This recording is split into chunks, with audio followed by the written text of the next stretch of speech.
1 week ago today, Kerby Joseph became the highest paid safety in the National Football League, having a contract of $86 million over 4 years, which kicks in next season, the year after the final year of his rookie deal.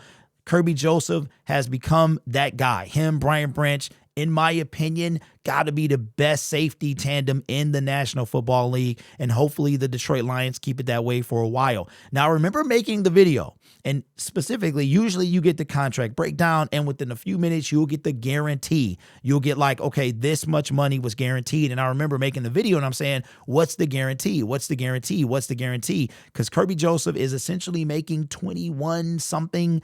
I think it's like 21 and a half per year. He is now the highest paid, just beating out Antoine Whitfield of the Tampa Bay Buccaneers.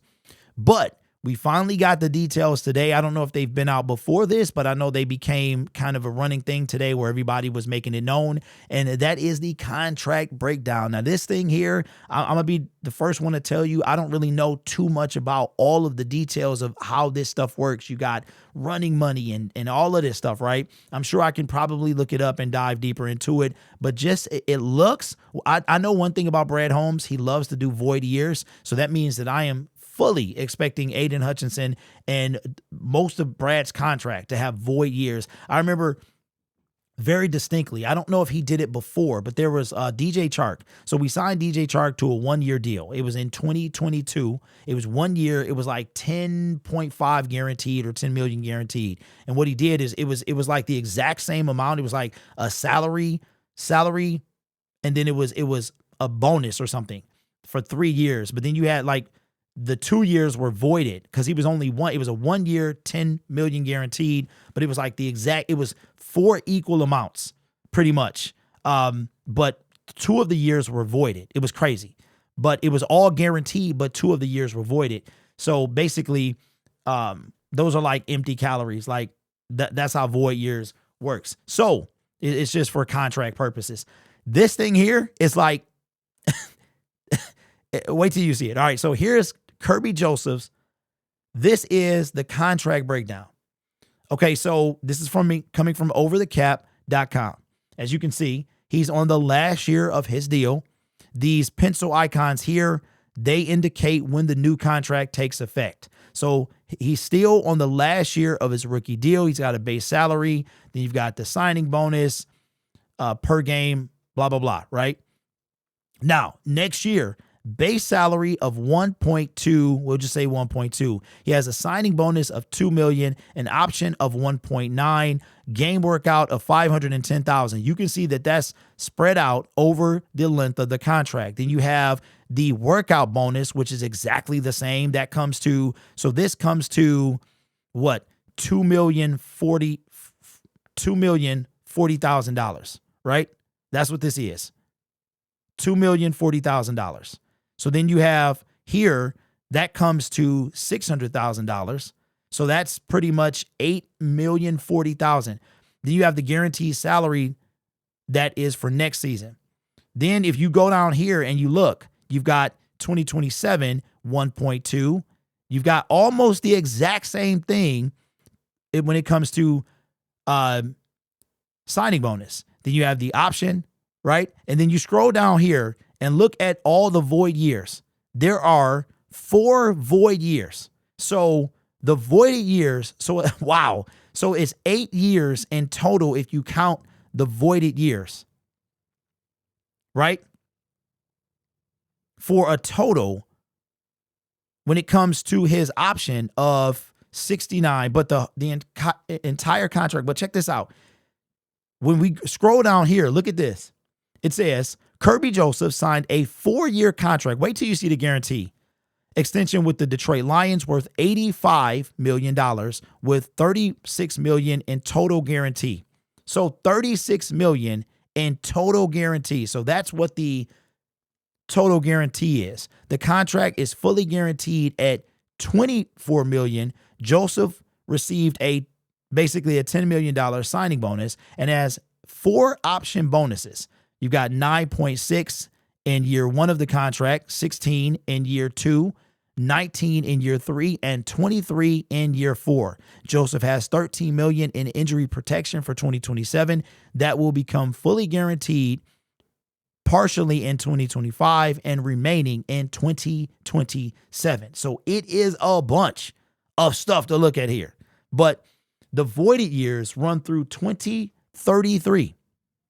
2033. Brad Holmes loves voided years. I'm sure other GMs does as well, but crazy. So the guarantee is, what did it say? It said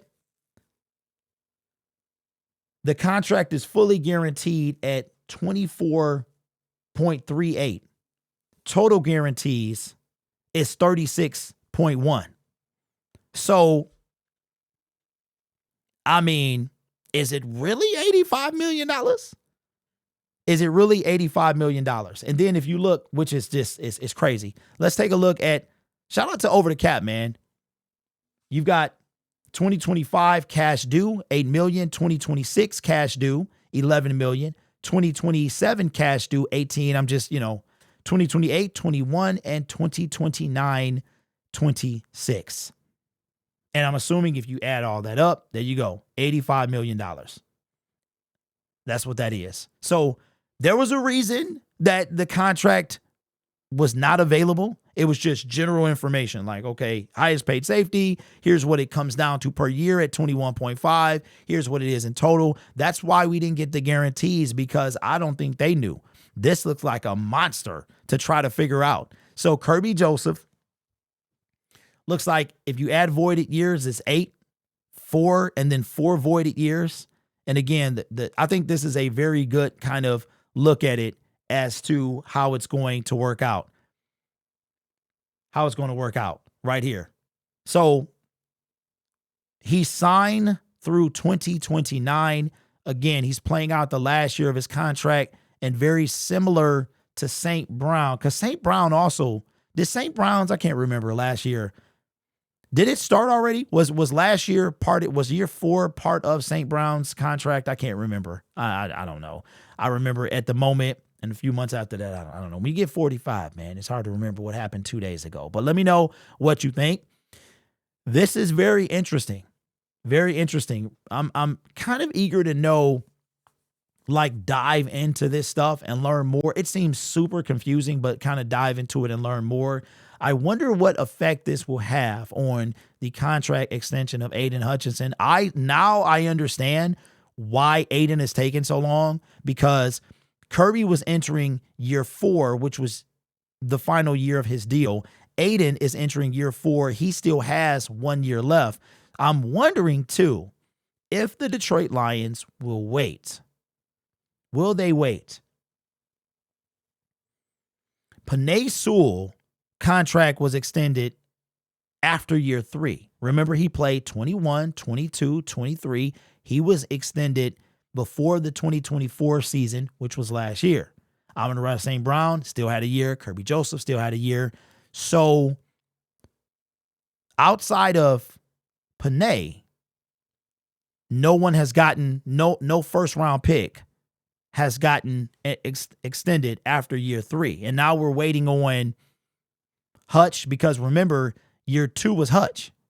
So, and then we have after that, we also have year 2 was Hutch, Jamison Williams. Year 3 was Jahmyr Gibbs and Jack Campbell. Year 4 was Terrion Arnold. And year 5 now is Tyleek. But right now, Aidan, we're waiting on him. And we got plenty of time. Like, a deal can be done. We still got, 90-some days before we take the field. And we still got 4 months before Aidan sees the field. So we have time to make that happen. But I wonder if that's what the holdup is when it comes to Hutch and why we haven't heard anything. We just got his 5th year option. As a matter of fact, the Lions are cool. The Lions are cool. They've taken care of their 2 first-round pick 5th year options from 2022.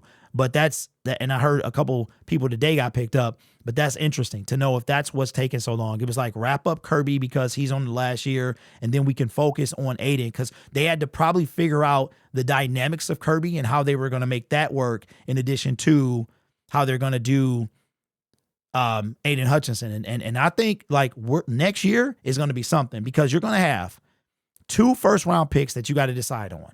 You're going to have Jahmyr Gibbs and Jack Campbell? Do you pick up their fifth-year options? Do you extend both of them? Then you're going to have, okay, Jamison Williams will be on the last year of his deal. Do you extend him? Right? And next year is going to be really difficult for Brad Holmes. We made a video the other day about Sam Laporta being the odd man out. I could see it being Jack Campbell as well. But next year, bro, next year, the Detroit Lions have to decide if they're going to extend Jamison Williams. They have to decide if they're going to extend Jahmyr Gibbs and Jack Campbell. They're going to have to decide if they're going to extend Brian Branch and Sam Laporta.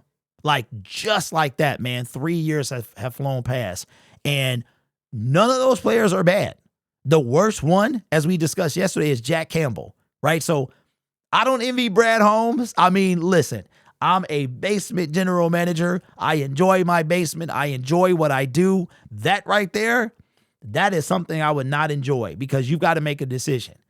You've got to make a decision which one is the odd man out. So put it in the comment section below, seeing how Kerby Joseph, his contract worked, and how Aiden Hutchinson is going to get it. I think it's going to be done before he takes the field. I think that's going to be done. So then that's going to leave Jamison Williams, Jahmyr Gibbs, Jack Campbell, Sam Laporta, Brian Branch. Everybody is not going to be able to get paid. I think one of them is not. We could possibly see in 2 seasons, one or more of those guys may not be on the team. But let me know your thoughts in the comments below. This channel is made possible by viewers, subscribers, and members just like you. It's because of your support I get to do what I do. You could be anywhere else on YouTube, but you choose to rock with me. You guys are awesome. Take care of yourself and each other. And as always, go Lions.